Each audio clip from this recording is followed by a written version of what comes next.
खुशामदीद। एक बार पुनः आपका स्वागत है इस लेक्चर के अंदर। आज से हम स्टार्ट कर रहे हैं हमारी यूनिट नंबर 10 के पीवाईक्यूज। यूनिट नंबर 1 ऑलरेडी आपका हो चुका है 10 पार्ट में धमाकेदार तरीके से जून 2019 से जून 2025 तक। तो उसको आपने बार बार रिवाइज करना है बढ़िया तरीके से। सारा सवाल जो आने वाला है वहीं से आएगा, बस उसको आप रिवाइज कर लें। और उसी कड़ी में आगे जो है आपकी यूनिट नंबर 10 स्टार्ट कर रहे हैं, क्योंकि इसका लिंक है आपके यूनिट नंबर 1 के साथ। जैसे जैसे लेक्चर में आपको समझ में आया क्या चीजें होती है, क्या चीजें नहीं होती है, किसको अवॉइड करना है, किसको गेन करना है, वो आपको समझ में आया। क्या टॉपिक्स आपके लिए प्रॉफिटेबल है, क्या टॉपिक्स आपके लिए कंप्लीट लॉस है। उसी प्रकार से आज से स्टार्ट करेंगे हम इमर्जिंग एरियाज। ठीक है, इमर्जिंग एरियाज मतलब आपके उभरते हुए नवीन क्षेत्र मनोविज्ञान के। और जहां से आजकल बात करें तो आपको ज्यादा सवाल यहां पर देखने को मिल रहा है। ठीक है, तो आज के इस वीडियो में हम देखेंगे आपके जून 2019 में आए हुए कौन कौन से सवाल हैं उसको। जून 2019 में कितने सवाल आए हैं, यहाँ पर 9 सवाल आए हुए हैं। ठीक है, लेकिन इन 9 सवालों में से आपके काम के केवल 2 से 4 सवाल हैं, बाकी कंप्लीटली डिस्कार्डेड सवाल हैं। इससे आपको कोई तुष्ट नहीं है, इससे आपको कोई मतलब नहीं है, नहीं भी पढ़ के जाओगे कोई दिक्कत नहीं। हमारा नाम लेके मार्क कर दीजिएगा, वहां पर सही आंसर आपको मिल जाएगा, लेकिन वो सवाल आपका नहीं आएगा। ठीक है, तो जो सवाल नहीं आएगा उसमें समय जाया खराब व्यर्थ नहीं करना है। स्टार्ट करते हैं अपने पहले सवाल से, जो कि आ रहा है आपकी यूनिट नंबर 10 इमर्जिंग एरियाज से। सवाल कहता है आपसे, एक योग्य और अच्छा कार्य करने वाली मध्य स्तरीय महिला प्रबंधक ने यह सोचकर वरिष्ठ प्रबंधक पद के लिए अपने आप को उपयुक्त नहीं माना कि इस प्रकार के उच्च पदों के लिए महिलाएं उपयुक्त नहीं होती हैं। यह किसका एक विशिष्ट उदाहरण है? ऑप्शन आपके सामने है। ग्लास सीलिंग फिनोमेना, सफलता अभिप्रेरण का निम्न स्तर, महिलाओं के प्रति भेदभाव और उसी के साथ साथ असफलता से बचने के लिए अभिप्रेरणा का उच्च स्तर। सवाल की अगर बात करें तो बहुत ही खराब सवाल है। इसके आगे रिपीट होने की संभावना बहुत ही कम है और आज तक रिपीट भी हुआ नहीं है। A competent and a well-performing female middle-level manager did not consider herself suitable for the position of senior manager, thinking that females are not suitable for such high positions. This is a typical example of which of the following? ठीक है, सवाल आपका यहाँ पर है unit number 10 में, जहां आप पढ़ते हैं जेंडर डिस्क्रिमिनेशन, उन सब टॉपिक्स के बारे में से। और वहां पे आपको क्या ध्यान देना है, एक कीवर्ड आपका यहाँ पर है। सही आंसर क्या है पहले उसको जान लीजिए। सही आंसर है यहाँ पर आपका ग्लास सीलिंग फिनोमेना। ठीक है, इसको आप हिंदी में कह सकते हैं ग्लास सीलिंग का प्रभाव। ठीक है, low motivation to approach success यहाँ पर कतई नहीं है, और उसी के साथ साथ high motivation to avoid failure भी यहाँ पर कोई बात नहीं है। ठीक है, अब आपको पहले यह समझना है ग्लास सीलिंग फिनोमेना के अंदर होता क्या है। ग्लास सीलिंग फिनोमेना वह वस्तु है जहां पर महिलाओं को कम आंका जाता है कि आप जो है ऊपर के अच्छे पोजीशंस को आप वहां पर प्राप्त नहीं कर सकते हैं। ठीक है, आप देखिए आज देश दुनिया में किसी देश की प्राइम मिनिस्टर महिला बहुत कम, रेयरेस्ट केस में है। अभी इंडिया में रिसेंटली एक हुआ है प्रेसिडेंट के साथ। ठीक है, लेकिन अगर वहां पर आपको 10 मेल दिखाई देंगे तब कहीं जाकर एक दो जगह बड़ी पोजीशन पे जाकर आपको वहां पर फीमेल्स दिखने को मिलेगी। ठीक है, इसी प्रकार से जब समझा जाता है कि महिलाएं उच्च पोजीशन के लिए सुटेबल नहीं है। ठीक है, आप किसी भी कंपनी की सीईओ देखिए, सबसे पहला जो सीईओ बनता है फेमस, वो कौन सा होता है? वो यहाँ पर मेल होता है।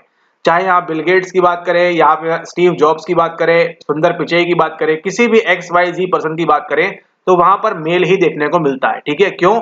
अब ये धीरे धीरे कुछ सालों में जाकर चेंज हो सकता है, लेकिन फिलहाल आपके समझने के लिए कि यहाँ पर किसका बोलबाला है, बोलबाला है यहाँ पर मेल्स का। और इसी कारण से कि मेल्स जो है अच्छा काम कर सकते हैं और महिलाएं नहीं कर सकती हैं, इसलिए उनको जो है यहाँ पर आप देखिए लिखा हुआ है हाई पोजीशंस, उनको यहाँ पर इस प्रकार के उच्च पोजीशन के लिए फीमेल्स आर नॉट सुटेबल। ठीक है, उनको यहाँ पर हाई पोजीशन में सुटेबल नहीं। अच्छा आप बताइए, आपने केवल यहाँ पर देखिए एक अगर बात करें, अगर यहाँ पर देखिए दृश्यम। ठीक है, दृश्यम मूवी याद है आपको?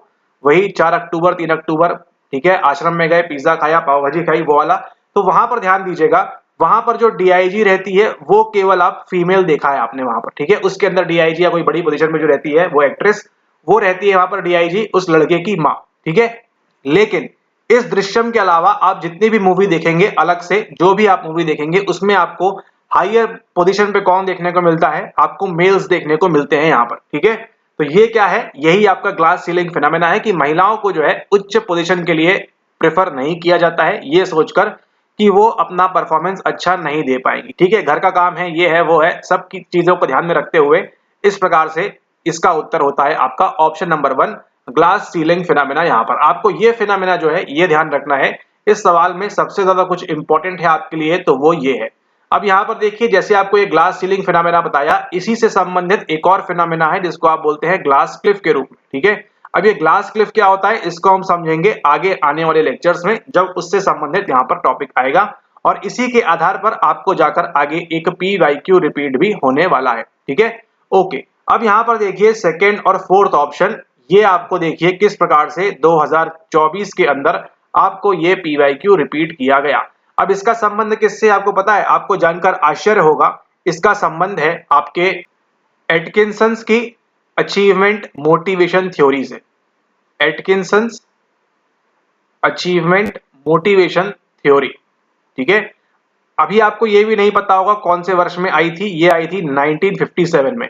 सेम उसी वर्ष एक और थ्योरी आई थी, कौन सी, कॉग्निटिव डिसोनेंस, लियोन फेस्टिंगर के द्वारा, उसको हम पढ़ेंगे यूनिट नंबर 8 के अंदर। ठीक है, तो ये जो दोनों पॉइंट है क्या है, low motivation to approach success, यानी कि हाँ ये एग्जाम पास करना है, यूपीएससी निकालना है, एसएससी निकालना है, लेकिन लो मोटिवेशन है और भी जीवन में जो है महत्वाकांक्षाएं हैं। और दूसरा क्या है, high motivation to avoid failure, इतना ज्यादा मोटिवेटेड है कि उनको डर है कि हम कहीं फेल ना हो जाए और ये सब चीजें ना हो जाएं। तो ये जो चीजें आएगी ये किसके द्वारा दी गई है, एटकिंसंस की अचीवमेंट मोटिवेशन थ्योरी के अंदर इस चीज को दिया हुआ है। ठीक है, तो आप में से कई लोग को यहाँ मालूम भी नहीं होगा कि एटकिंसन की ऐसी कुछ थ्योरी भी है। आप तो वहां पढ़ रहे हैं एटकिंसन शिफरिन मॉडल, लेकिन उसके साथ साथ यहाँ पर ये थ्योरी भी आपके सामने निकल कर आती है। ठीक है, आगे जब सवाल आएगा उसको तो देखेंगे हम यहाँ पर।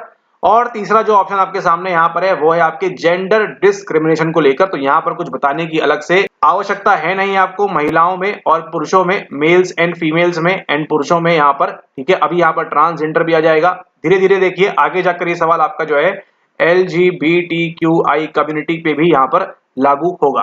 ठीक है, यानी कि जेंडर के आधार पर जब आप भेदभाव करेंगे तो वहां पर उस चीज की बात होती है। लेकिन इस सवाल में रिलेवेंट क्या है, रिलेवेंट है आपका option number 1 glass ceiling phenomena. इसको आपको ध्यान रखना है और यही वो फिनोमेना है जो बार बार रिपीट होगा, उसके साथ ये वाला, और अभी उन्होंने जो है यहाँ पर इस चीज को नया इंक्लूड करना स्टार्ट किया है। यहां समझ में आ गया आपको? ओके, सवाल ये वाला आएगा क्या, नहीं आएगा। अब चलते हैं नेक्स्ट सवाल की ओर, वो है which of the following endeavours to revalue the unique qualities associated with womanhood and femininity. यहां पर क्या बोल रहे हैं, बोल रहे हैं निम्न में से कौन सा स्त्री तत्व या स्त्रीत्व के और नारीत्व से संबंध निराली विशेषताओं के पुनर्मूल्यांकन का प्रयास करता है। ये सवाल कभी नहीं आएगा अब, और आज तक आया भी नहीं है। फिर भी यहां देखते हैं, सांस्कृतिक नारीवाद, उदारवादी नारीवाद, अतिवादी नारीवाद और समाजवादी नारीवाद। ठीक है, अब यहां पर पहले आपको समझना है नारीवाद क्या है। अब नारीवाद क्या है, फेमिनिस्ट क्या है, कि वो महिलाओं के बारे में तारीफ, उनकी इक्वालिटी और ये सब चीजें यहां पर करना स्टार्ट हो जाती है। ठीक है, मेन आधार क्या है, मेन आधार यहां पर यह है कि मेल्स के कंपैरिजन में फीमेल्स इक्वल हैं। ये जो है ओरिजिनली आपकी फेमिनिस्ट थ्योरी है कि हमको भी जो है बराबर का अधिकार मिले और हमारे साथ किसी प्रकार का भेदभाव ना हो। ठीक है, बस यही है आपका फेमिनिज्म, इतना ही आपको जानना है नारीवाद। और अगर आप एक नारी हैं तो आपको मालूम है नारीवाद क्या है, और पुरुष हैं तो आपको जानने की जरूरत भी नहीं है। Cultural feminism, liberal feminism, radical feminism, और उसी के साथ साथ आपको यहाँ पर सोशलिस्टिक फेमिनिज्म के बारे में बोला हुआ है, यानी कि नारीवाद के ही क्या है, ये सभी अलग अलग प्रकार हैं। बात किसकी होनी है, बात हमेशा इसी चीज की होनी है कि नारी को इक्वालिटी का दर्जा मिले। ठीक है, सब चीजें बराबर हों, और ये सब चीजें यहाँ पर लागू होंगी जब भी हम बात करेंगे फेमिनिज्म के बारे में। यहाँ पर क्या बोला गया है, unique qualities associated with womanhood and femininity. Unique qualities, इसका मतलब क्या है, इसका मतलब यहाँ पर यह है कि अगर कोई भारत की नारी है उसकी यूनिक क्वालिटीज होंगी। ठीक है, कोई रशिया की नारी है उसकी यूनिक क्वालिटीज होंगी, कोई यहाँ की है XYZ जगह की कहीं की भी, ठीक है, तो उनकी कुछ यूनिक क्वालिटीज होंगी, तो उनको क्या मिले, उनको सम्मान मिले और बराबरी का अधिकार मिले। बस यही चीज यहाँ पर है। ठीक है, तो यहाँ पर जो सही आंसर क्या होता है आपका बन के निकल कर आता है आपका यहाँ पर ऑप्शन नंबर 1 कल्चरल फेमिनिज्म, क्योंकि हम बात कर रहे हैं यूनिक क्वालिटीज की। हर कल्चर के अंदर, हर संस्कृति के अंदर वुमेनहुड एंड फेमिनिटी को सम्मान मिले और हर कल्चर की वैल्यू हो, है ना, हर महिलाओं को उसी नजरिए से देखा जाए, कहीं डिफरेंशिएट, कहीं वहां पर जो इनडिफरेंसेस हैं वो वहां पर हमको देखने को नहीं मिलने चाहिए कि कोई मतलब यहाँ पर इस प्रकार से कि यहाँ पर आपके राजस्थान की महिला हो या गुजरात की महिला हो या फिर दिल्ली की महिला हो या फिर बिहार की महिला हो, इनके प्रत्येक का जो यूनिक क्वालिटीज हैं इनका सम्मान यहाँ पर हो और किसी प्रकार का कोई भी भेदभाव वगैरह ना हो। ये बात करता है आपका यहाँ पर कल्चरल फेमिनिज्म। उसके बाद नंबर नेक्स्ट पे आता है आपका लिबरल। लिबरल क्या होता है आपका, अगेन वही चीज आएगी कि हमको क्या मिले, इक्वल राइट्स मिले, ठीक है, लिबर्टी रहे, लिबरल रहे लोग, इक्वल राइट्स का हमको अधिकार मिले, बस इसी चीज की बात है। उसके बाद अगला जो आता है आपका वो क्या है, वो है आपका रेडिकल फेमिनिज्म। रेडिकल फेमिनिज्म क्या है यहाँ पर कि आपको जो बोलते हैं पुरुषवादी समाज जो हमारा है, ठीक है, पुरुषवादी या इसको आप अंग्रेजी में बोलते हैं पेट्रियार्की, ठीक है, पेट्रियार्की, वो सब जो है खत्म हो, वो रूट कॉज है आपका इस चीज का फेमिनिज्म को लेकर, ठीक है। ये सब थोड़ा बहुत आपको जानना है। रेडिकल मतलब क्या होता है, एक ठोस तरीके से, ठीक है, और यही रेडिकल आपने कहाँ देखा हुआ है, याद करिए, हमने देखा था वहां पर रेडिकल बिहेवियरिज्म के बारे में, यानी कि बिहेवियरिज्म जो है वो क्या है, रेडिकल है, बहुत ही स्ट्रॉन्ग है, इस प्रकार से उसको आप एसोसिएट कर सकते हैं।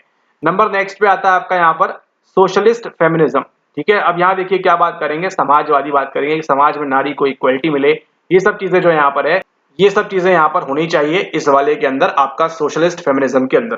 सवाल देखिए, आप स्वयं देखेंगे ये सवाल कभी नहीं आया और ना कभी आएगा, ठीक है, ये एक बार वाले सवाल होते हैं। यूनिट नंबर 10 में आपको ऐसे सवाल काफी ज्यादा देखने को मिलेंगे, कभी रिपीट नहीं होगा ये सवाल, ठीक है, परेशान नहीं होना इसके लिए।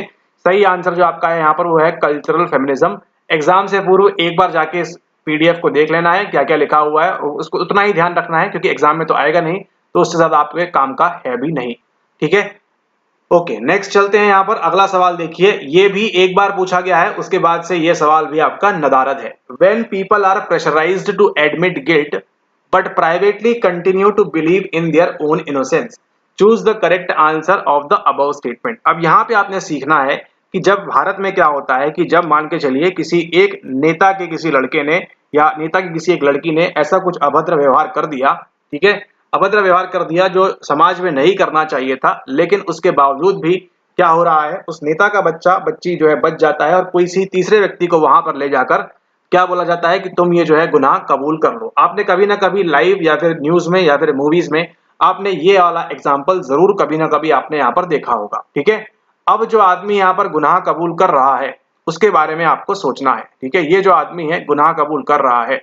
When people are pressurised to admit guilt, उन पे क्या किया जाता है, इस प्रकार से प्रेशराइज किया जाता है गिल्ट को एडमिट करने के लिए कि तुम ही गुनहगार हो, तुम्हारे घर वालों को पैसा मिलेगा, but privately continue to believe in their own innocence, ठीक है, मतलब इस व्यक्ति को मालूम है कि मैं बेगुनाह हूं, इसको क्या मालूम है कि मैं बेगुनाह हूं, लेकिन फिर भी मुझको क्या किया जा रहा है, यहाँ पर जबरदस्ती यहाँ पर मेरे को फांसी या फिर जेल ये मिलने वाली है, ठीक है। उसको अपने ओन इनोसेंस, इनोसेंस यानी कि अभी दिखाते हैं हिंदी में, उसको मालूम है कि वो क्या है, वो यहाँ पर इनोसेंट है, उसकी कोई गलती नहीं है। उस दिन तो बल्कि वो शहर में था ही नहीं, लेकिन फिर भी उसको जो है दबाव के अंदर यहाँ पर अपना गुनाह कबूल करना पड़ रहा है, ठीक है। अब ये किस प्रकार की चीजें होती हैं वो आपसे सवाल के अंदर पूछा गया है। और इस एडमिट गिल्ट के लिए प्रेशराइज में क्या आता है आपका, केवल ये नहीं कि पुलिस वाला आके बोलेगा वहां पर कि आप जो है भैया मान लो थोड़ा सा ऐसा यहाँ पर हुआ है, इसको आप कर लो, और उसने एक्सेप्ट कर लिया, ऐसा नहीं, इसके अंदर आपका 3rd डिग्री टॉर्चर भी आता है, ठीक है। अब सोचिए जो व्यक्ति ने कभी एक मार भी नहीं खाई अपने घर वालों से या अपने पति से या बीवी से, जो भी है, उसने वहां पर मार नहीं खाई, उसको 3rd डिग्री का टॉर्चर मिल रहा है, तो वो तो बोलेगा भैया खत्म करो यहाँ पर, और हम ही हैं जो गुनाहगार हैं, हमको फांसी की सजा दे दो, हमको जेल दे दो यहाँ पर, ठीक है। तो यहाँ पर क्या हो रहा है, यहाँ पर ये जो व्यक्ति है जिस चीज का यहाँ पर सबूत दिया जा रहा है वो किसका दे रहा है, वो कर रहा है यहाँ पर option number 2 coerced compliant false confession. देखिए ये जो कन्फेशन है उस चीज उस व्यक्ति का वो तो गलत है, फॉल्स है यहाँ पर, ये तो मालूम है आपको। कंप्लायंट, कंप्लायंस, कंप्लायंस से कुछ याद करिए, कंप्लाई मतलब क्या है, रिक्वेस्ट को मान लेना, ठीक है। किस प्रकार की है, कोर्स्ड है, यहाँ पर प्रेशराइज यहाँ पर किया जा रहा है, ऐसा समझ सकते हैं आप यहाँ पर, ठीक है। तो यहाँ पर क्या आएगा आपका सही आंसर, सही आंसर आपका यहाँ पर आएगा कोर्स्ड कंप्लायंट फॉल्स कन्फेशन, ठीक है। वो क्या है, बेगुनाह है, फिर भी क्या कर रहा है, अपना यहाँ पर कन्फेशन मान रहा है कि हाँ मैं ही गुनहगार हूं, यही आपका सही आंसर आता है। अगर एग्जाम में आएगा तो आपको केवल यही 2 पॉइंट आएंगे, ये वाला, ठीक है, और ये वाला भी। अब यहाँ देखिए कोर्स्ड इंटरनलाइज्ड फॉल्स कन्फेशन के अंदर क्या होता है, उसको तोड़ मरोड़ के उसको ये बिलीव करा दिया जाता है, ठीक है। आप जानते हैं हमारी मेमोरी कैसी है, मेमोरी हमारी जो है उसके अंदर चेंजेस होते रहते हैं, तो उसको इतना बताया जाता है कि तुम उस दिन वहां थे। अच्छा ये देखिए ये होता है दृश्यम मूवी के अंदर, ठीक है, कि इतना उन लोग इतना झूठ बोल देते हैं कि एक समय के बाद उनको जो है विश्वास हो जाता है कि वो 2 से लेकर 4 अक्टूबर तक जो थे वो पणजी के बाहर थे, ठीक है। तो ये होता है क्या, ये होता है आपका कोर्स्ड इंटरनलाइज्ड फॉल्स कन्फेशन। ठीक है, अब ये फॉल्स कन्फेशन समझ जाइएगा कि जो विक्टिम है इसको ये महसूस होने लगेगा कि हाँ मैंने ही खून किया है, मैंने ही अभद्र व्यवहार किया है, या वो चीज मैंने ही यहाँ पर की है। ठीक है, लेकिन इस वाले में क्या होगा, ये आपको डिफरेंस ध्यान रखना है, ये बहुत ही इंपॉर्टेंट है। ये क्या है, ये बहुत ही इंपॉर्टेंट है। कोर्स्ड कंप्लायंट फॉल्स कन्फेशन के अंदर क्या होगा कि उसको मालूम है कि मैं इनोसेंट हूं, लेकिन इस वाले में उसको पूरा यकीन हो जाएगा कि हाँ ये मैंने ही किया है। अच्छा, ये बहुत ही खराब ऑप्शन है, ध्यान मत दो इसके ऊपर। और ये देखिए वॉलेंटरी फॉल्स कन्फेशन, यानी कि वो खुद ब खुद जो है यहाँ पर कबूल कर लेता है कि हाँ मैंने ही यहाँ पर किया हुआ है। कबूल करना वॉलेंटरी यानी कि अपनी इच्छा से, ठीक है, स्वेच्छा से जो है यहाँ पर ये काम हो चुका है। ठीक है, और ये कब होता है, ये तब होता है जब वो खुद से कबूल कर लेता है। मतलब मान के चलिए आपने देखा होगा मूवीज में कि वहां पर पिता को जो है वहां पर फांसी होने वाली रहती है। ठीक है, लेकिन बेटा आगे क्या बोलता है कि नहीं ये मैंने किया हुआ है। ठीक है, मूवीज में देखा है, या पिता हो सकता है, माँ हो सकती है, बहन हो सकता है, भाई हो सकता है, कुछ भी हो सकता है। तो क्या करता है, वॉलेंटरी फॉल्स कन्फेशन, कन्फेशन झूठा ही है, ये आपको ध्यान रखना है। ठीक है, कन्फेशन कोई भी सही नहीं है, लेकिन यहाँ पर कोई अपनी इच्छा से कर रहा है। पुलिस वाले ने नहीं बोला कि तुम्हारे पिताजी को होने वाली है तो तुम मान लो, लेकिन वो खुद से आके इस चीज को यहाँ पर कबूल करता है। ठीक है, और ये जो थ्योरी है आपकी फॉल्स कन्फेशन वाली, इसको किसके द्वारा दिया गया है, इसको दिया गया है कासिन एंड राइट्समैन के द्वारा 1985 के अंदर। ठीक है, आपका जो एनवायरनमेंट एक्ट आता है उसके एक साल पहले। ठीक है, कासिन एंड राइट्समैन, ये नाम ध्यान रखना है, इंपॉर्टेंट है। आज तक इसके बाद सवाल रिपीट नहीं हुआ है, लेकिन ये चीज देखिए इंपॉर्टेंट है, आपको काम आएगी आगे भी। ठीक है, ये कभी काम नहीं आएगा आपको, इस पर सवाल भी बहुत ही रेयर बनेगा, लेकिन एग्जाम के पूर्व आपको बताया हुआ है जैसे, आपने उसको क्या करना है, आपने उसको प्रॉपरली रिवाइज करना है। अब अगला सवाल देखिए, यहाँ पर ये सवाल इंपॉर्टेंट है क्योंकि यह उदाहरण लोगों का मानना है कि अच्छे लोगों के साथ अच्छी बातें होनी चाहिए और बुरे लोगों के साथ बुरी बातें, निम्न में से किसका प्रतिनिधित्व करता है।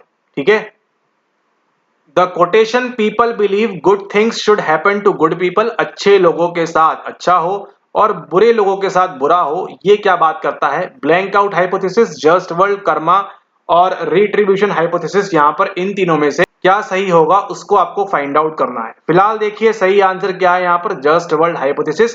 इसको आपने ऐसे का ऐसे ही दिमाग में एनकोड कर लेना है, क्योंकि सवाल आपको यही आएगा। ठीक है, जस्ट वर्ल्ड हाइपोथेसिस क्या होता है, जैसी दुनिया है वैसा ही होगा। अच्छा किया है तो अच्छे लोगों के साथ अच्छा होता है, खराब लोगों के साथ यहाँ पर खराब होता है, ये कहना है किसका, ये कहना है आपके जस्ट वर्ल्ड हाइपोथेसिस का। ठीक है, ये चीज यहाँ पर जरूरी है। अगला देखिए, अगला जो आपका यहाँ पर कर्म है या कर्मा हाइपोथेसिस है, कर्म से क्या याद आएगा आपको, जो चीजें बताई थी बी के जी वाली। ठीक है, ध्यान दीजिएगा, वहीं से के लिया हुआ है और यही आपका 2024 का पीवाईक्यू है। पिछले ही सेशन में हमने किया था इसको यूनिट नंबर 1 के लेक्चर्स के अंदर। ठीक है, तो कर्मा हाइपोथेसिस क्या बोलता है, जैसा बोओगे वैसा पाओगे। पास्ट में जो तुम्हारे कर्म है, जो कर्म किया है, उसी के अकॉर्डिंग तुमको फ्यूचर का रिजल्ट मिलेगा। ठीक है, तो जैसा पहले कर्म किया है उसके अकॉर्डिंगली रिजल्ट मिलेगा, ये बोलता है कर्मा हाइपोथेसिस या कर्म हाइपोथेसिस। लेकिन यहां पर क्या बोल रहे हैं, people believe good thing should happen to good people, अच्छे लोगों के साथ अच्छा हो और बुरे लोगों के साथ बुरा हो। कर्म की बात यहाँ पर नहीं हो रही है, ठीक है, लोगों की बात हो रही है यहाँ पर। ठीक है, ओके, उसके बाद देखिए यहाँ पर ये जो है ना आपका रिट्रीब्यूशन हाइपोथेसिस, ये बहुत ही इंटरेस्टिंग है। ठीक है, ये जो आपका रिट्रीब्यूशन हाइपोथेसिस है ये बहुत ही इंटरेस्टिंग है। वो क्या बोलता है, वो बोलता है अंधकूपम कबीम कुबाम कुबाम कबीम। ठीक है, यानी कि सजा मिलनी चाहिए। ठीक है, मतलब सजा मिलनी चाहिए इन द सेंस कि जो आप सफर कर रहे हो, जो आपके जीवन में दुख है, जिसके पीछे आप सफर कर रहे हो, वो क्या है, आपने कभी ना कभी गलत काम किया है, रॉन्ग डूइंग।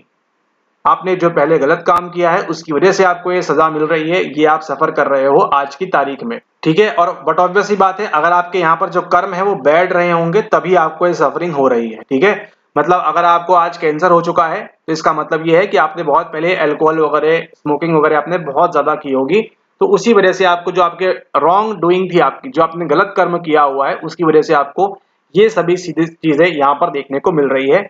ये आएगा आपके रिट्रीब्यूशन हाइपोथेसिस के अंदर। और अंत में हमारे सामने बच जाता है यहाँ पर ब्लैंक आउट हाइपोथेसिस। मतलब जब आप ये सोचते हैं कि हाँ ये मेरे साथ ही होता है इस प्रकार से, तो वो आएगा ब्लैंक आउट हाइपोथेसिस। हाइपोथेसिस यहाँ पर रैंडमनेस की बात आ जाएगी। ठीक है, रैंडमनेस की, हाँ मतलब दुनिया में ये चीजें भी यहाँ पर हो जाती हैं इस प्रकार से। मतलब यहाँ पर कैसे कर सकते हैं, यहाँ पर ऐसे आप सोच सकते हैं कि देखिए, अगर आप यहाँ से जा रहे हैं अपनी गाड़ी से बहुत तेज जा रहे हैं और यहाँ जाके आपके खुदा ना खास्ता ऐसा किसी के साथ ना हो, लेकिन यहाँ पर किसी एक्स पर्सन का, आपकी बात नहीं करते हैं सॉरी, यहाँ पर किसी एक्स पर्सन बहुत तेज जा रहा है और यहाँ पर उसका गलती से रैंडमली यहाँ पे कोई एकदम से श्वान आ जाता है, एक डॉग आ जाता है, एक गाय आ जाती है, एक बैल आ जाता है, एक और कुछ हाथी आ जाता है और उसका जो है यहाँ पर क्या हो जाता है, एक्सीडेंट हो जाता है। ठीक है, तो ये इवेंट कैसा है, कंप्लीटली रैंडम है, लेकिन क्या करता है वो यहाँ पर सेल्फ को ब्लेम करता है। ठीक है, सेल्फ ब्लेमिंग यहाँ पर आ जाती है कि नहीं, अगर मैंने घर वालों की बात सुन के नहीं गया होता तो आज मेरे साथ ये चीज नहीं होती, मेरे हाथ पांव नहीं टूटे होते। और या फिर वो ये सोच सकता है कि मैं इतनी तेज गाड़ी चला रहा था इसलिए हुआ ऐसा, लेकिन पूरा जो इवेंट था वो वहां पर क्या था, रैंडम था। उसकी जगह कोई वाई पर्सन भी अगर यहाँ से निकल रहा होता उतनी ही तेजी में, तो उसके साथ भी ये चीज होने की संभावना उतनी ही ज्यादा अधिक थी। ठीक है, ये क्या होता है आपका ब्लैंक आउट हाइपोथेसिस। आप क्या करते हैं, उस जो रैंडमनेस है, ठीक है, ये जो रैंडमनेस है इसको आपने क्या कर दिया, पूरी तरह आपने यहाँ पर ब्लैंक आउट कर दिया, उसको आप भूल जाते हैं। ठीक है, तो ये आपको ध्यान रखना है और इसके साथ हम चलते हैं अगले सवाल की ओर। अगला सवाल जो आपके सामने है, ठीक है, तो यहाँ पर देखिए ये जो रिक्तता परिकल्पना है, आप क्या कर रहे हैं, उस इवेंट को रिक्त मान ले रहे हैं। यहाँ पर न्यायपरक दुनिया की परिकल्पना, आपको इसका आंसर है कर्म परिकल्पना, यानी कि जो अभी कर्म करोगे वो आपको मिलेगा। और यहाँ देखिए प्रतिशोध, प्रतिशोध कौन ले रहा है, वो जो आपने गलत काम किया था उसका प्रतिशोध आपके जीवन में आने वाला है। ठीक है, ओके, इसलिए अच्छे कर्म करें और अच्छी पढ़ाई करें।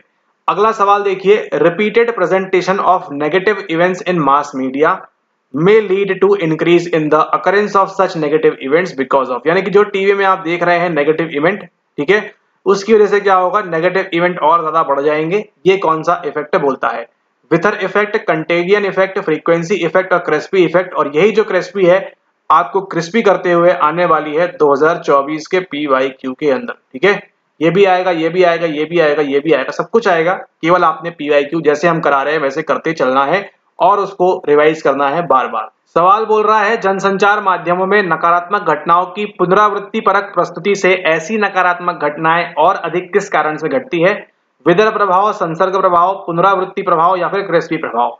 इसमें से देखिए दो तो आपको अंग्रेजी में ही दिए हैं और आप जो है यहाँ पर हिंदी और अंग्रेजी के मसले में फंसे रहते हैं। ठीक है, यहाँ पर देखें, यहाँ पर आंसर क्या है आपका, आंसर है आपका इसके अंदर option number second, contagion effect. इसको आपने ऐसे का ऐसे ही ध्यान रख लेना है। ठीक है, कि अगर मीडिया में कुछ नेगेटिव नकारात्मक इवेंट हो रहे हैं उस वजह से ये जो है आप नकारात्मक इवेंट यहाँ पर बढ़ जाएगा। यहाँ पर बेसिकली बात होती है किसकी, इमोशन की। ठीक है, आप दूसरे का इमोशन देखकर अपने अंदर यहाँ पर कॉपी कर लेते हैं, ऐसी चीज यहाँ पर होती है।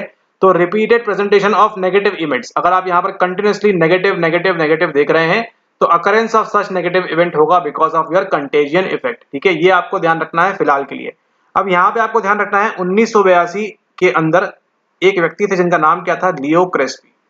इन्होंने क्या कहा, इन्होंने कहा कि अगर आपका रिवॉर्ड इंप्रूव हो जाएगा तो आपकी परफॉर्मेंस भी कैसी हो जाएगी, आपकी इंप्रूव हो जाएगी।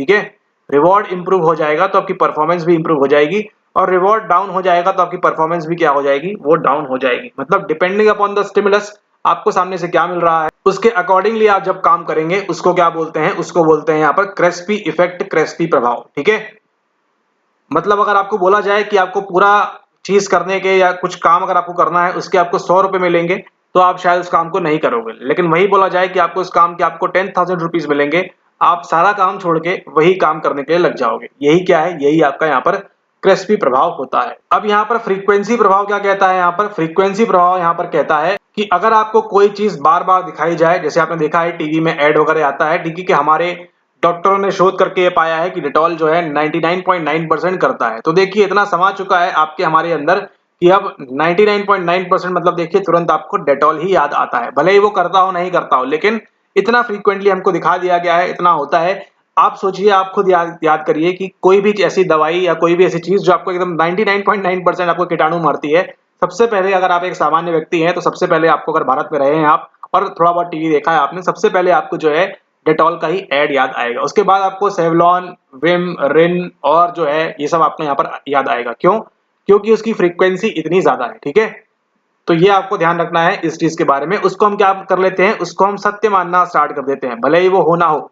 और इसी से संबंधित आगे जाके आपको ज़ज़ोंग का देखने मिलेगा मेयर एक्सपोजर इफेक्ट भी। ठीक है, थोड़ा बहुत मिलता जुलता है, लेकिन क्या है पूरा उसके पीछे मामला, उसको देखेंगे हम 2021 के पेपर के अंदर। ठीक है, तो यहाँ कवर कर लिया हमने कंटेजियन इफेक्ट, फ्रीक्वेंसी इफेक्ट और क्रेस्पी इफेक्ट। अब यहाँ पर देखते हैं ये विदर इफेक्ट में क्या होता है। ये विदर इफेक्ट में आपको मान के चलिए कोई आप जो है किसके साथ होता है, अधिकतर ये आपके गिफ्टेड इंडिविजुअल के साथ में, ठीक है। यानी कि ऐसा व्यक्ति जिसके अंदर बहुत ज्यादा टैलेंट है, बहुत ज्यादा उसके अंदर जो है आगे बढ़ने की क्षमता है, ये सब चीजें हैं, लेकिन उसको सोसाइटी या उसको चैलेंजेस वगैरह लाइफ में इस प्रकार से आते हैं और वो आगे नहीं बढ़ पाता है, तो उसका जो पोटेंशियल है, उसकी जो गिफ्टेडनेस है, गॉड गिफ्ट है, वो क्या होता है, धीरे धीरे वो फेड होना स्टार्ट होता है, धीरे धीरे वहां पर वो खत्म होना यहाँ पर स्टार्ट कर देता है, ठीक है। तो ये आपको ध्यान रखना है। इसका उदाहरण देख सकते हैं आप, वो क्या नाम है उसका, कुछ एक दो तीन क्रिकेटर हैं उनको आप देख लीजिएगा, या फिर आप जो देखा है सिंगर लोग, आप देखिए इंडियन आइडल कभी अगर आपने देखा हो, या फिर इंडियाज गॉट टैलेंट में कितने टैलेंटेड लोग आते हैं, भारत के, अमेरिका के, कहीं कहीं के, लेकिन क्या वो उतना सक्सेस हो पाते हैं, नहीं। तो क्या होता है, धीरे धीरे उनका जो है यहाँ पर टैलेंट यहाँ पर समाप्त होते जाता है। ये होता है कौन सा आपका विदर इफेक्ट। इंपॉर्टेंट कौन से आपके सारे हैं, इसलिए आपको यहाँ पर सारे एक्सप्लेन किए गए हैं, ठीक है। सारे इंपॉर्टेंट है, फ्रीक्वेंसी और क्रेस्पी बहुत ज्यादा इंपॉर्टेंट है। अब चलते हैं अगले सवाल की ओर। अगला सवाल देखिए, ये है आपका पीवाईक्यू रिपीट। यहाँ लिख देते हैं आपके लिए, पीवाईक्यू रिपीट होगा आपका ये 2022 में जाके फिर से, ठीक है। और क्या चीज है, क्या माजरा है, पूरा समझेंगे यहाँ पर। What is the term given to autonomy or being self-determining, independent and able to resist social pressures to think and act in certain ways? अब यहाँ पर ध्यान दीजिएगा, कुछ चीजों के बारे में आपको बताएंगे और वो है आपका स्वास्थ्य। आप याद करिए जब हम कर रहे थे यूनिट नंबर 1 के लेक्चर, आपको वहां पर एक चीज सिखाई गई थी, किसके बारे में, आपको एक चीज सिखाई गई थी वहां पर वेल बीइंग के बारे में, ठीक है। कुशल क्षेम के बारे में आपको बताया था, अलग अलग प्रकार के होते हैं, और ये देखिए आपके सामने सामाजिक सोशल आ गया, इमोशनल आ गया, साइकोलॉजिकल आ गया और फिजिकल यहाँ पर आ गया, ठीक है। तो यूनिट नंबर 1 में जो सीखा था आपने, वो देखिए यहाँ पर भी अप्लाई हो रहा है एज इट इज, और कुछ नहीं करना है, बस पीवाईक्यू अच्छे से लगाते चलना है। स्वायत्ता अथवा स्वनिर्धारण, स्वतंत्र स्थिति, ये सब जो है कहां पर होगा, बड़ा ही कॉमन सेंस की बात है, आपके मनोवैज्ञानिक स्वास्थ्य के अंदर आएगा, ठीक है। और बड़ा ही कुछ दिक्कत नहीं है इसके अंदर, बड़े आराम से आपका सवाल निकल जाएगा। एवं काम करने में सामाजिक दबावों का विरोध करने में सक्षम को क्या कहते हैं, वो आएगा आपका यहाँ पर मनोवैज्ञानिक स्वास्थ्य, ठीक है। यहाँ पर सही आंसर क्या निकल कर आता है आपका, आपका निकल कर आएगा साइकोलॉजिकल वेलबींग। अब देखिए फिजिकल वेलबींग में क्या है, आपका हार्ट, आपका पैर, आपके नाखून, आपके बाल, ये सब कैसे हैं, कुशल क्षेम की तरह काम कर रहे हैं, स्वास्थ्य की तरह काम, मतलब स्वस्थ रूप से काम कर रहे हैं, ठीक है। कुछ नहीं है इमोशनल, मतलब आप दुख में तो डूबे नहीं हो, ठीक है, आपके साथ कुछ और तो नहीं हो रहा है, ठीक है, आप फिट एंड फाइन हो या नहीं, दिमाग से प्रॉपर सोच पा रहे हो नहीं, ये नहीं कि हमेशा ही उदास हो। सोशल वेलबींग में आपके दोस्त हैं या नहीं, यार हैं या नहीं, आपके फ्रेंड्स हैं या नहीं, कलीग्स हैं या नहीं, ठीक है। ये सब चीज क्या करती है, आपको इफेक्ट करती है और आपको यहाँ पर स्वस्थ बनाती है इन सभी अलग अलग आयामों में। Emotional wellbeing, social wellbeing, psychological wellbeing और आपका फिजिकल वेलबींग। अब यहाँ पर देखिए इमोशन में आप बताइए, मतलब देखिए कॉमन सेंस का सवाल है आपका, ये कुछ नहीं करना है इसके अंदर। आप बताइए कि अगर हम बात करें आपका इमोशनल वेलबींग, तो कोई व्यक्ति अगर अपने इमोशनल वेलबींग में अच्छा है, सुदृढ़ है, या फिर अच्छा परफॉर्म कर रहा है, इमोशनल वेलबींग अच्छा है, तो बताइए उसके अंदर नेगेटिव इमोशन ज्यादा होंगे या पॉजिटिव। कॉमन सेंस है ना, यहाँ पर पॉजिटिव इमोशन ज्यादा होंगे। वही तो आपका इमोशनल वेलबींग है कि अपने जीवन में पॉजिटिव इमोशन को आगे बढ़ाओ और नकारात्मक बालों को वहां पर पीछे लेकर जाओ, क्योंकि नकारात्मक उनका यहाँ पर कुछ भी काम नहीं है। उसके बाद देखिए अगला सोशल वेलबींग में क्या है, अपने समाज में जो है हंसते खेलते रहो, सोसाइटी में जाओ, माता पिता, फैमिली, फ्रेंड, ये सर्कल बना के रखो अच्छे से। साइकोलॉजिकल वेलबींग यहाँ दिया हुआ है। और फिजिकल वेलबींग में जो है शरीर का स्वास्थ्य रखो, योगा करो, एक्सरसाइज करो, और वो सब चीजें यहाँ पर आएंगी। कुछ नहीं करना है, आगे आपका रिपीट होगा ये जो बताया हुआ है 2022 में। कौन सा वाला आपका, ये थर्ड वाला जो आपके लिए इंपॉर्टेंट है। एंड ये जो साइकोलॉजिकल वेलबींग का मॉडल है, अभी आपको सीखना है यहाँ पर एक नाम, क्योंकि ये नाम आप देखने वाले हैं आगे जाकर, किसके द्वारा दिया गया है, ये आपको दिया गया है कैरल रिफ के द्वारा। और यही देखिएगा आप, कैरल रिफ से संबंधित सवाल पूछेंगे आपको 2022 में। इसके अंदर 6 आयाम दिए गए हैं, 1 2 3 4 5 6 करके, वो 6 सीखेंगे हम आने वाले वीडियो के अंदर जब हम देखेंगे आपका पीवाईक्यू 2022। उसमें आपको 3-4 नाम दिए हैं, पूछा है इनमें से कौन सा कैरल रिफ के साइकोलॉजिकल वेलबींग के अंदर आता है। वहां पर उसको हम देखेंगे पूरा का पूरा माजरा क्या है, पूरी पूरी थ्योरी क्या है इनकी, और उसके अंदर यहाँ पर वो क्या क्या बोलते हैं, ठीक है। फिलहाल यहाँ पर एक कॉमन सेंस का सवाल था, इसको सॉल्व कर लिया। ऑटोनॉमी आएगी, एनवायरमेंट आएगा, ये सब चीजें यहाँ पर आएंगी। ये वही सवाल है। आगे देखिए यहाँ पर, ये आपके लिए इंपॉर्टेंट है, ये मोस्ट इंपॉर्टेंट है आपका इस पेपर का सवाल, ठीक है। मोस्ट इंपॉर्टेंट में एक ग्लास सीलिंग हो गई, एक अभी कैरल रिफ हो गया, और एक अभी आपका पीटीजी हो गया, ठीक है। यहाँ पर देखना है सवाल में क्या बोल रहे हैं। सवाल में बोल रहे हैं आपसे, निम्न में से कौन सी अभिघातोत्तर विकास की विशेषताएं हैं? संबंधों में प्रगाढ़ता आती है या सुदृढ़ होते हैं, आत्मदृष्टियां अधिक सकारात्मक होती हैं, जीवन दर्शन अस्पष्ट हो जाते हैं, व्यक्तिगत सीमाओं की अधिक स्वीकार्यता। ठीक है, अब यहाँ पर दो चीजें दी हुई हैं, उसको समझने से पहले आपको चलना होगा थोड़ा सा बैकग्राउंड में, और बैकग्राउंड कहाँ पे है? काली स्क्रीन के ऊपर। ओके, यहाँ पे जो फिनोमेना आपके सामने दिया हुआ है वो कौन सा है? वो है आपका पीटीजी यानी कि पोस्ट ट्रॉमेटिक ग्रोथ। और दूसरा जो एक और चीज होती है वो है आपका रेजिलियंस। हाल फिलहाल के सालों में रेजिलियंस और पीटीजी भर भर के आपको पूछा गया है और आगे भी पूछेंगे, क्योंकि ये आपका उभरता हुआ टॉपिक है और वही हम यूनिट कर रहे हैं, इमर्जिंग एरियाज ऑफ साइकोलॉजी। ठीक है, अभी जो आपका पीटीजी है, फिलहाल यहाँ पर पीटीजी आया है, पीटीजी देखते हैं। आने वाले वीडियोस में हम यहाँ देखेंगे रेजिलियंस के बारे में भी। ये जो आपका पीटीजी है ये क्या है? ये आपका पोस्ट ट्रॉमेटिक ग्रोथ है, यानी कि अभिघातोत्तर विकास की बात करता है। ग्रोथ मतलब क्या है? ग्रोथ मतलब है ऊपर उठना है। ठीक है, ये आपको ध्यान रखना है। ग्रोथ मतलब क्या है? ग्रोथ मतलब है ऊपर उठना है। अच्छा, इससे संबंधित आपने एक और फिनोमेना देखा है, वो कौन सा है? PTSD, post traumatic stress disorder, यानी कि ट्रॉमा के बाद क्या हो जाएगा? स्ट्रेस डिसऑर्डर घेर लेगा। लेकिन अब यहां हम किसकी बात कर रहे हैं? यहां पर हम बात कर रहे हैं पोस्ट ट्रॉमेटिक ग्रोथ की, यानी कि ट्रॉमा के बाद क्या होगा? ट्रॉमा के बाद यहां पर ग्रोथ आएगी लाइफ के अंदर। ठीक है, अब ये जो फिनोमेना है किसके द्वारा दिया गया है? ये जो फिनोमेना है इसको दिया गया है आपके रिचर्ड टेडेस्ची एंड काल्हून के द्वारा। ठीक है, ये लिख दे रहे हैं यहाँ पर, आपको काम आएगा, एंड काल्हून। ठीक है, ये नाम आपको देखने मिलेगा आगे, शोर शॉर्ट आईएमपी रहेगा। ठीक है, रिचर्ड टेडेस्ची एंड काल्हून ने क्या दिया है आपको? जो फिनोमेना दिया है वो है आपके पोस्ट ट्रॉमा ग्रोथ का, यानी कि मतलब मान के चलिए यहाँ पर क्या हुआ, यहाँ पे एक ये मेल है और यहाँ पर एक ये फीमेल है। ठीक है, अभी क्या हुआ देखिए, ये जो मतलब यहाँ पर क्या हुआ रिसेंट इवेंट, उसको छोड़ दीजिए, विवाद विवाद हो जाएगा। यहाँ देखिए क्या है, यहाँ पर जो है आपका ये जो मेल है इसने क्या कर दिया? इस व्यक्ति को, इस फीमेल को यहाँ पर धोखा दे दिया। ठीक है, धोखा दे दिया। अब ये जो महिला है कहाँ चली गई? ये चली गई खतरनाक डिप्रेशन के अंदर, और सब चीजें यहाँ पर हो गई, नहीं भी हुई तो भी ठीक है, लेकिन टूट गई, अंदर से बिखर गई और वो सब चीजें हो गई। लेकिन यहाँ पर क्या हुआ? लाइफ में ट्रॉमा आ गया। अरे मेरे साथ ऐसा कैसे हो सकता है? ठीक है, लेकिन उसने क्या किया? इस ट्रॉमा से उठकर फिर अपनी ग्रोथ बनाई और फिर 500 करोड़ की अपनी यहाँ पर बिलियन डॉलर कंपनी बनाई। ठीक है, तो इस प्रकार से ये जो फिनोमेना है, ट्रॉमा के बाद उठकर वापस फिर से आना है और ग्रोथ करनी है अपनी, और अब या फिर यहाँ पर आईएएस बन गई। कई मूवीज में देखा है आपने, ये सब चीजें होती है, ट्रॉमा के बाद ग्रोथ होती है। वो क्या है? वही आपका पीटीजी है। ठीक है, तो पीटीजी किसके द्वारा दिया गया है? रिचर्ड टेडेस्ची एंड काल्हून के द्वारा। अगर आपने ये सब चीज समझ ली तो आपको ये आंसर बड़े आसानी से बन जाएगा। देखते हैं यहाँ पर क्या है। यहाँ पर बोल रहे हैं कि ऑप्शन नंबर बी को पढ़िए, self view become more positive. अगर आप इतना टूट चुके हैं उसके बाद ऊपर उठकर उभर कर आप आ रहे हैं तो क्या होगा? आप इसमें आपका स्वयं के बारे में आपका जो व्यू है, दृष्टिकोण है, वो क्या होगा? मोर पॉजिटिव हो जाएगा। बट ऑब्वियस सी बात है ना, आपको लगेगा कि हाँ, मैं 3 साल पहले 4 साल पहले कहाँ थी, कहाँ था, और उसके बाद आज मैं किस जगह पर आके खड़ा हो चुका हूँ, क्या मुकाम मैंने पा लिया है। तो अपने बारे में क्या होगा? सेल्फ व्यू जो है आपका और पॉजिटिव होगा। ठीक है, ये स्टेटमेंट बिल्कुल सही है। ठीक है, यहां पर देखें, आत्मदृष्टियां अधिक सकारात्मक होती हैं, बिल्कुल सही स्टेटमेंट है।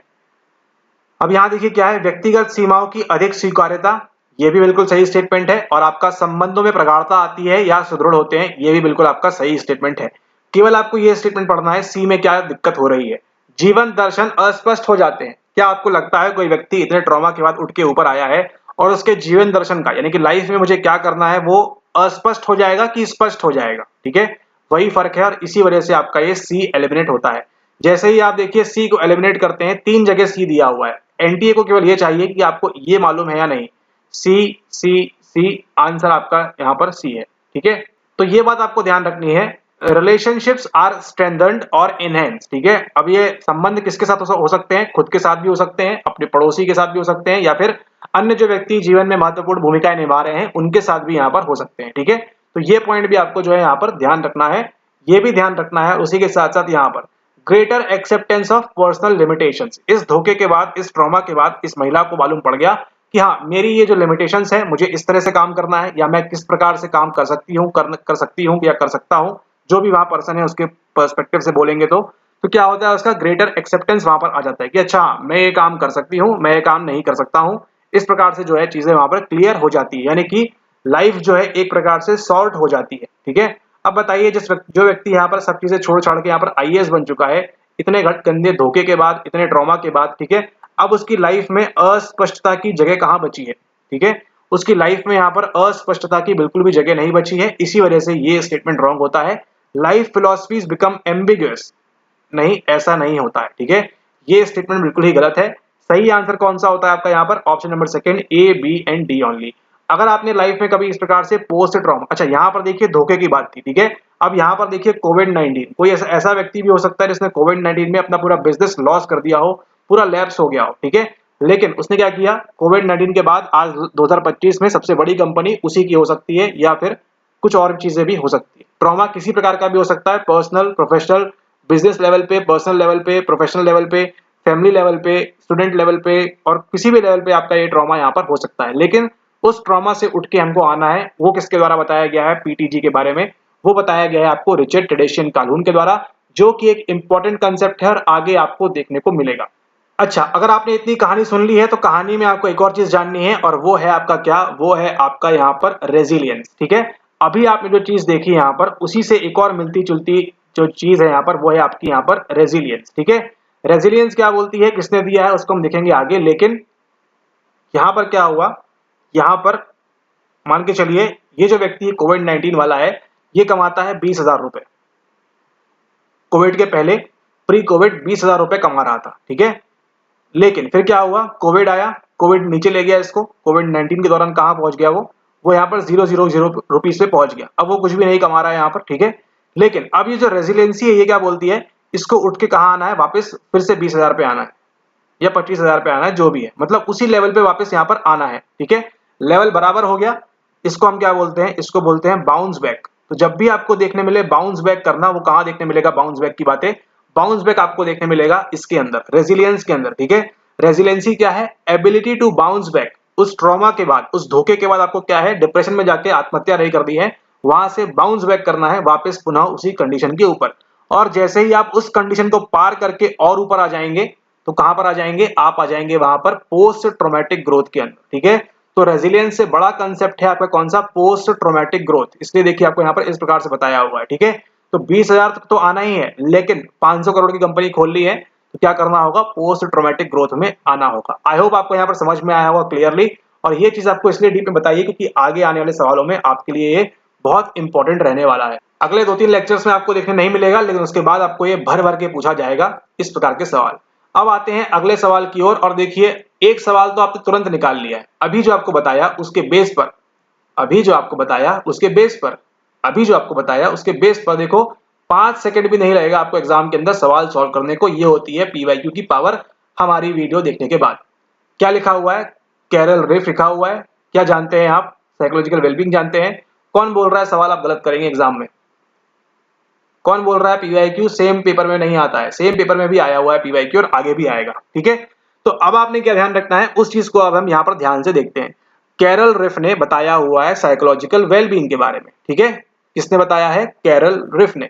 उसके बाद देखिए यहाँ पे भी देख लेते हैं एक बार। ये देखिए यहाँ पर दिया है, कैरल रिफ का दिया है मनोकुशलता। अब मनोकुशलता याद करना आसान है, या फिर साइकोलॉजिकल वेलबींग PWB क्या याद करना आसान है? Depending upon suitability.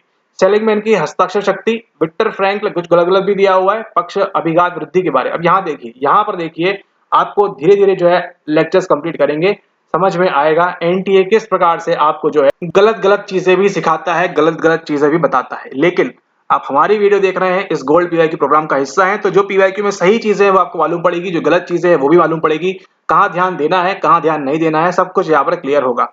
अभी देखिए क्या लिखा हुआ है यहाँ पर, अभी जस्ट देखिए पश्च अभिघात वृद्धि, ठीक है। इसके बारे में आप यहाँ देखिए किसने बताया हुआ है, अभी हमने किया है जस्ट। लेकिन उसके पहले यहाँ देखिए सूलर का क्या है, ऑनलाइन प्रावरोध प्रभाव। ये तीनों एग्जैक्टली बिल्कुल सही है, हो सकता है इन्होंने भी बोला हो इसके बारे में, लेकिन विक्टर फ्रैंकल का इस थ्योरी से या इस कंसेप्ट से कोई संबंध नहीं है। समझ रहे हैं आप यहाँ पर? हाँ, इनने जो बातें की हैं, अब ये कैसे मालूम पड़ेगा आपको? आपने देखिए पिछले वीडियो में हमने बात की थी इनके बारे में। इनका संबंध किससे है? रिवाइज करते हैं, अस्तित्ववादी अप्रोच से है, ठीक है, बताया था, और 5-6 नाम बताए थे आपको वहां पर, ठीक है। तो विक्टर फ्रैंकल का संबंध अस्तित्ववादी से है। मतलब क्या है? जीवन में अर्थ ढूंढना है, मीनिंग इन लाइफ, ठीक है, जीवन में अर्थ ढूंढना है, वो यहाँ पर इनका कंसेप्ट यहाँ पर दिया हुआ है। लेकिन अभी जो पीटीजी का है लगभग लगभग सिमिलर कंसेप्ट है, लाइफ में मीनिंग ढूंढना है और आगे बढ़ना है, ठीक है। लेकिन यहाँ पर हम ये नहीं कह सकते कि इन्होंने ये चीज दी हुई है, यहाँ पर ये बोला हुआ है और ये गलत है, ठीक है। तो ये आपको सीखने में मिलेगा इन सभी वीडियोस के दौरान कि क्या चीजें गलत हैं, क्या चीजें सही है और कितना आपको लाइफ में क्लैरिटी चाहिए है सवालों को सही करने के लिए। ठीक है, ओके।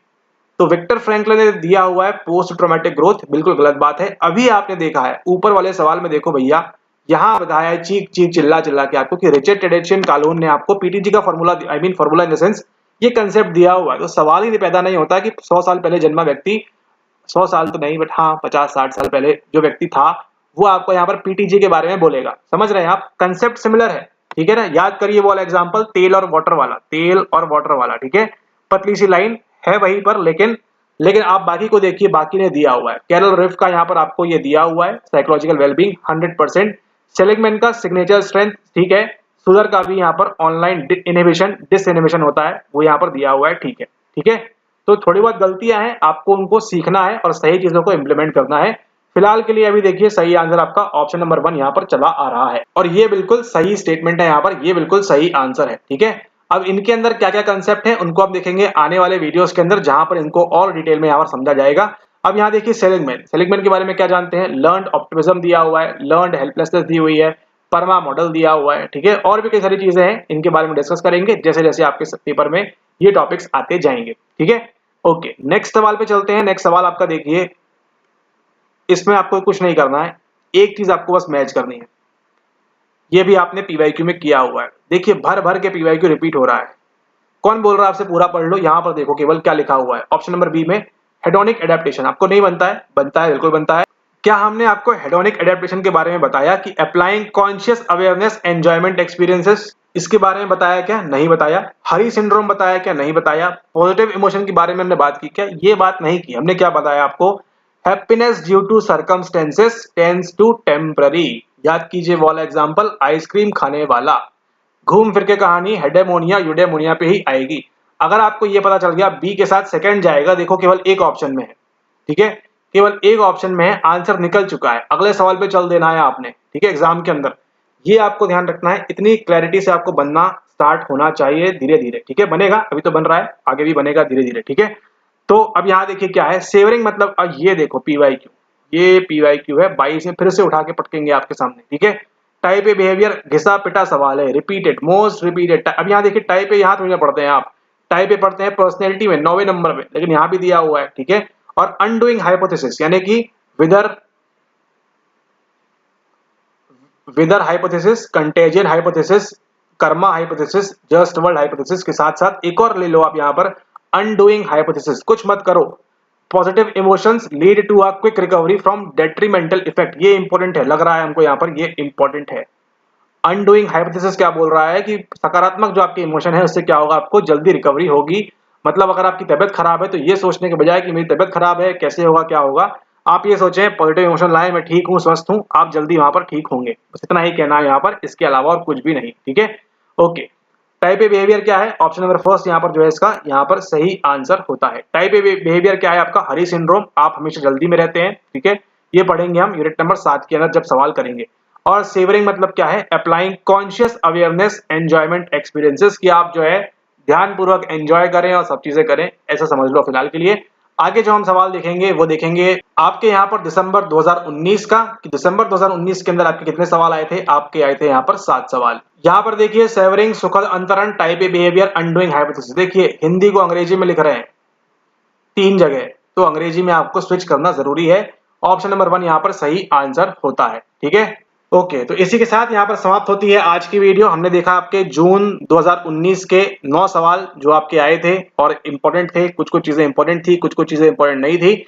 इसी के साथ अगले लेक्चर में मिलेंगे, हम डिस्कस करेंगे आपके दिसंबर 2019 के 7 सवाल और देखेंगे यहाँ पर कि और कौन कौन से टॉपिक हैं। आपको दिखाएं यहाँ पीवाईक्यू, बीटीएस, ये देखो आपके आंखों के सामने पीवाईक्यू है। फेमिनिस्ट थ्योरी हेल्प्ड इन, किसमें मदद करेगी?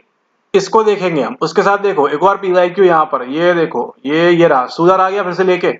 Online disinhibition effect, correct कर लिया उन्होंने। देखो पिछले इसमें क्या लिखा था? इनहिबिशन लिखा था। इसी प्रकार से आपको ध्यान देना है कि भैया जो वीडियो में बताया जाए उसको आप सही माने और उस हिसाब से अप्लाई करें नॉलेज को, क्योंकि ये कुछ भी आपके सामने दे देते हैं। अब ये देखो फिर से क्या पूछा है, यूडेमोनिया। इसको पहले हम कर चुके हैं एक बार और पेपर नंबर 1 के अंदर, 2 बार डाला गया है। क्यों? ताकि आप बार बार प्रैक्टिस करें, बार बार रिवाइज करें अच्छे से। ठीक है, ये सब देखो सारे आपके पीवाईक्यू रिपीट हैं, तो उसमें चिंता की कोई बात नहीं है। अब यहाँ देखो फिर से bottom up top down hedonic, केवल अगर आपको इतना पता है ये क्या चीज किस चिड़िया का नाम है, सवाल आपके बड़े आसानी से निकल जाएंगे। ठीक है, तो इस वीडियो के लिए इतना ही। अगले वीडियो में मुलाकात करेंगे, दिसंबर 2019 के सवाल दिखेंगे। तब तक के लिए धन्यवाद। तो अगर आपको ये वीडियो पसंद आई और अगर आप इसी प्रकार से जून 2019 से लेकर दिसंबर 2025 जून 2025 तक अगर आप इसी प्रकार के सभी वीडियोस देखना चाहते हैं यूनिट वाइज फॉर्मेट में, जैसा अभी हमने किया एक सेशन के लिए, उसी प्रकार से अगले वीडियो में जो आप देखेंगे वो रहेगा आने वाले सेशंस के लिए। इसी प्रकार से अगर आप कंप्लीट करना चाहते हैं यूनिट नंबर 1 से लेकर 10 तक के सारे लेक्चर्स देखना चाहते हैं तो आप ज्वाइन कर सकते हैं यहाँ पर गोल्ड पीवाईक्यू प्रोग्राम के अंदर। अभी आपका यहाँ पर इंडिपेंडेंस डे का वीक चल रहा है, तो यहाँ पर आपको 11 से लेकर 15 तारीख तक विशेष ऑफर के अंतर्गत आपको ये सभी चीजें मिल जाएंगी। क्या क्या मिलेगा आपको, उसके लिए क्या करना है, आपने व्हाट्सएप कर लेना है, वो आपको डिटेल्स भेज देंगे कि इस गोल्ड पीवाईक्यू प्रोग्राम के अंदर आपको क्या क्या मिलेगा। सभी लेक्चर्स जो है रिकॉर्डेड फॉर्मेट में है, तो आप जितने बार देख सकते हैं उनको देखें, फटाफट प्रैक्टिस करें और बढ़िया से होकर अपना जो है एग्जाम क्लियर करें दिसंबर 2025 के अंदर ही। हम नहीं चाहते कि आप जो है बार बार एग्जाम दो, बार बार पीवाईक्यू करो, एक बार सट के हमारे साथ पीवाईक्यू कर लो, इस प्रकार से कर लो और फिर जो है मुक्ति पाओ इस एग्जाम से, एग्जाम क्लियर करके। ठीक है, फिर वही 2 number 4 number 8 number 10 number 20 number से रह नहीं जाना है, एग्जाम पास करना है दिसंबर 25 में। फटाफट से 11 से 15 के बीच ऑफर प्राइस में आप इसका लाभ उठाएं और फिर फटाफट क्लियर करें। ये जो मिलता है आपको साल भर के लिए मिलता है इसकी वैलिडिटी के साथ में, तो लेकिन आपने दिसंबर में ही क्लियर कर लेना है, हो जाएगा क्लियर, लेकिन आप सही समय पे सही वीडियोस देखेंगे तो।